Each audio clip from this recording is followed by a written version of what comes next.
अस्सलाम वालेकुम viewers, welcome to property exchange. मैं हूं आपका होस्ट मोहम्मद सलीम। अभी इस वीडियो में मैं आपके साथ बैरियट ऑन कराची का जो करंट मार्केट का ट्रेंड है उस हवाले से डिस्कस करूंगा और इन्वेस्टमेंट के हवाले से जो स्टेप्स आप ले सकते हैं या आपने अगर इन्वेस्टमेंट की हुई है या करना चाहते हैं तो उस हवाले से ये वीडियो आपके लिए बहुत फ़ायदे की हो सकती है। आप लोग जानते हैं इस वक्त मार्केट ओवरऑल, मैं प्रॉपर्टी की मार्केट की बात नहीं करता, हमारी पाकिस्तान की इकॉनमी बल्कि वर्ल्ड वाइड की अगर हम बात करें तो रिसेशन चल रहा है और काफ़ी हद तक यूएस, कनाडा, इन कंट्रीज़ के अंदर, यूरोप में वैसे ही जो है वो हालात ख़राब हैं ये जो रशिया की वजह से। तो ओवरऑल अगर मैं बात करता हूँ तो मामलात डिस्टर्ब हैं वर्ल्ड इकॉनमी के। पाकिस्तान के अंदर अगर हम बात करें बैरियट ऑन के अंदर ख़ास तौर पे प्रॉपर्टी के हवाले से, तो ये एक इमर्जिंग एक टाउन है और यहाँ पे एक ऐसा सिटी डेवलप हो रहा है जो बहुत ही ज़बरदस्त और अपनी डेवलपमेंट के हवाले से एक यूनिक खासियत रखता है पूरी दुनिया में। इस वक्त प्राइजेस के ऊपर अगर हम बात करते हैं तो कंपैरेटिवली हमारे पास दो सेक्टर्स आते हैं जिनके ऊपर हम बात कर सकते हैं कि इन्वेस्टमेंट और लिविंग के लिए,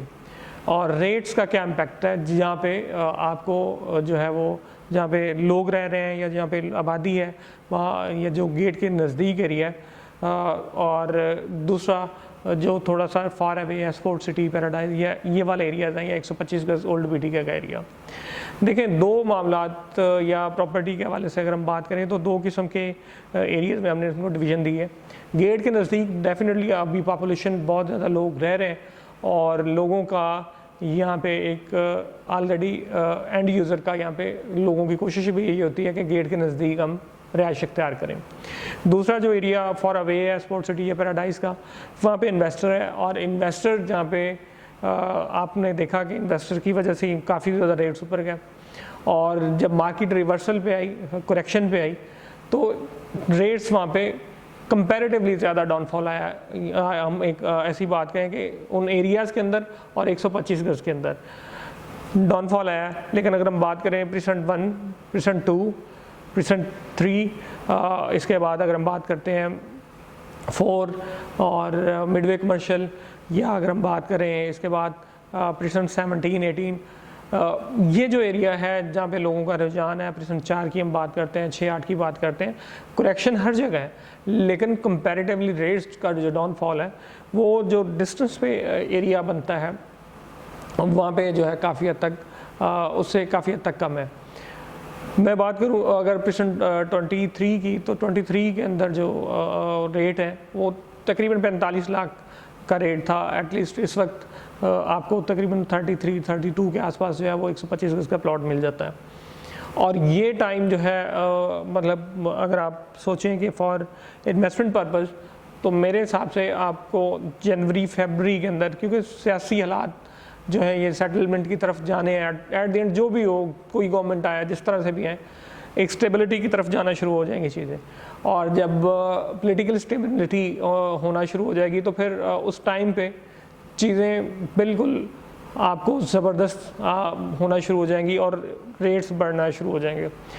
लेकिन अगर मैं बात करूँ उसके बाद जो मामला चलेंगे और इकॉनमी की सेटलमेंट, और अगर हमारे सारे मामला सेटल्ड रहते हैं तो आप 10 माह से लेके आप 1.5 साल के टाइम में देखेंगे दोबारा से बूम जो है वो आ सकता है मार्केट के अंदर। और बूम का मतलब ये है कि इस वक्त जो आपको 30-32 लाख की रेंज के अंदर प्लॉट मिल रहा है वो आपको 50 से 60 लाख में भी जाके नहीं मिलेगा। और इतनी तेज़ी से रेट्स बढ़ेंगे कि फिर वही बात है कि डेली बेसिस के ऊपर रेट्स बढ़ेंगे, शाम को कुछ रेट और होगा और सुबह के वक्त कुछ रेट और होगा। मैं अगर आपको स्टेप टू स्टेप अगर बताना शुरू करूँ तो प्रीसेंट 1 के अंदर भी आपको इस वक्त तकरीबन 180 वाला प्लॉट जो है वो तकरीबन 160-65 के इन बिटवीन इस वक्त मिल जाता है। तो कंपैरेटिवली रेट के अंदर डाउनफॉल आपको कम मिलता है। लेकिन अगर मैं बात करता हूँ इस तरह से यही 250 गज का प्लॉट, तो प्रीसेंट 32 या अगर 34 की या 40 की मैं अगर बात करूँ तो वो वाले प्लॉट्स जो हैं वो आपको तकरीबन 80 वाला इस वक्त तकरीबन 60 से 65 के ब्रैकेट के अंदर आपको मिल रहा है। यहाँ पे रेट थोड़ा सा कंपैरेटिवली ज़्यादा लूज़ हुआ है। उसकी वजह ये है कि यहाँ पे सिर्फ और सिर्फ इन्वेस्टर है, क्योंकि अभी वहाँ पे घर नहीं बन रहे और अगर बन रहे हैं तो बहुत कम तादाद में और लोगों की रिहाइश बहुत कम है। इन्वेस्टर या इन्वेस्टमेंट के लिए जगह ही वो सूटेबल होती हैं कि जहाँ पे अभी आबादी होनी होती है। अभी जो न्यू इन्वेस्टर है या जो नया कस्टमर आएगा या जो नया एंड यूज़र आएगा, उसके लिए एक बड़ी अच्छी अपॉर्चुनिटी होगी कि वह कम रेट के ऊपर बाइंग करे और 1 से 1.5 साल के अंदर अगर उसने बेचना हुआ तो उसको हैंडसम प्रॉफिट जो है वो इंशाल्लाह ताला मिलेगा। उसकी रीज़न क्या है कि जब मार्केट रनिंग में आएगी तो एटलीस्ट वो 1 से 1.5 साल में अपने प्रीवियस हाई को ब्रेक करने की कोशिश करेगी और हो भी जाएगा इंशाल्लाह ताला। क्योंकि जब पीपल्स जो हैं या लोग हमारे जो या इन्वेस्टर जो हैं वो जब आना शुरू होंगे तो वो एकदम से आना शुरू होंगे और फिर उस सूरत हाल में सेलर जो है जिसको ज़रूरत होती है तो वही बेचता है, अदरवाइज़ लोग सेलर्स जब रेट बढ़ रहे होते हैं तो वो होल्डिंग पे चले जाते हैं। उसका इम्पैक्ट ये होता है कि सप्लाई जो है वो कम हो जाती है और डिमांड बढ़ जाती है, और जब डिमांड बढ़ती है तो डेफिनेटली रेट्स जो है वो ज़्यादा होना शुरू हो जाते हैं। बैरियरटन में इन्वेस्टमेंट के हवाले से रेजिडेंशियल के लिए आपको इस टाइम पे स्पोर्ट सिटी या पैराडाइज में एक अच्छा टाइम है, आप इन्वेस्ट करें और 1 से 1.5 साल में आप हैंडसम प्रॉफिट जो है वो जनरेट कर सकते हैं। 1 माह 2 माह 3 माह में भी आपको लगे कि मार्केट थोड़ी डिस्टर्ब है, लेकिन उसके बाद ये ऑटोमेटिकली इंशाल्लाह ये करेक्ट हो जाएगी और बेहतरी की तरफ गामजन हो जाएगी। मैं शॉर्ट टर्म में आपको इसलिए कह रहा हूँ क्योंकि इतना टाइम हो सकता है कि अब आज ही कुछ अच्छी अनाउंसमेंट सियासी तौर पे हो जाए और रेट्स बढ़ना शुरू हो जाए, लेकिन आप ये ध्यान में रखें कि अगर 1 आधा महीना या 2 महीना थोड़ी इंस्टेबिलिटी रहती भी है तो भी आपको 1 से 1.5 साल के अंदर आपको इंशाल्लाह ताला अच्छे पैसे बच जाएंगे। इन्वेस्टमेंट के लिए अगर आपको फर्दर किसी भी किस्म की इंफॉर्मेशन चाहिए, आप हमारे चैनल को ज़रूर सब्सक्राइब कर लें ताकि हमारी आने वाली तमाम वीडियोज़ आप तक पहुँचती रहें। इसी के साथ अपने उस मोहम्मद सलीम को इजाज़त दें। अपना बहुत बहुत ख्याल रखिएगा। अल्लाह हाफ़िज़।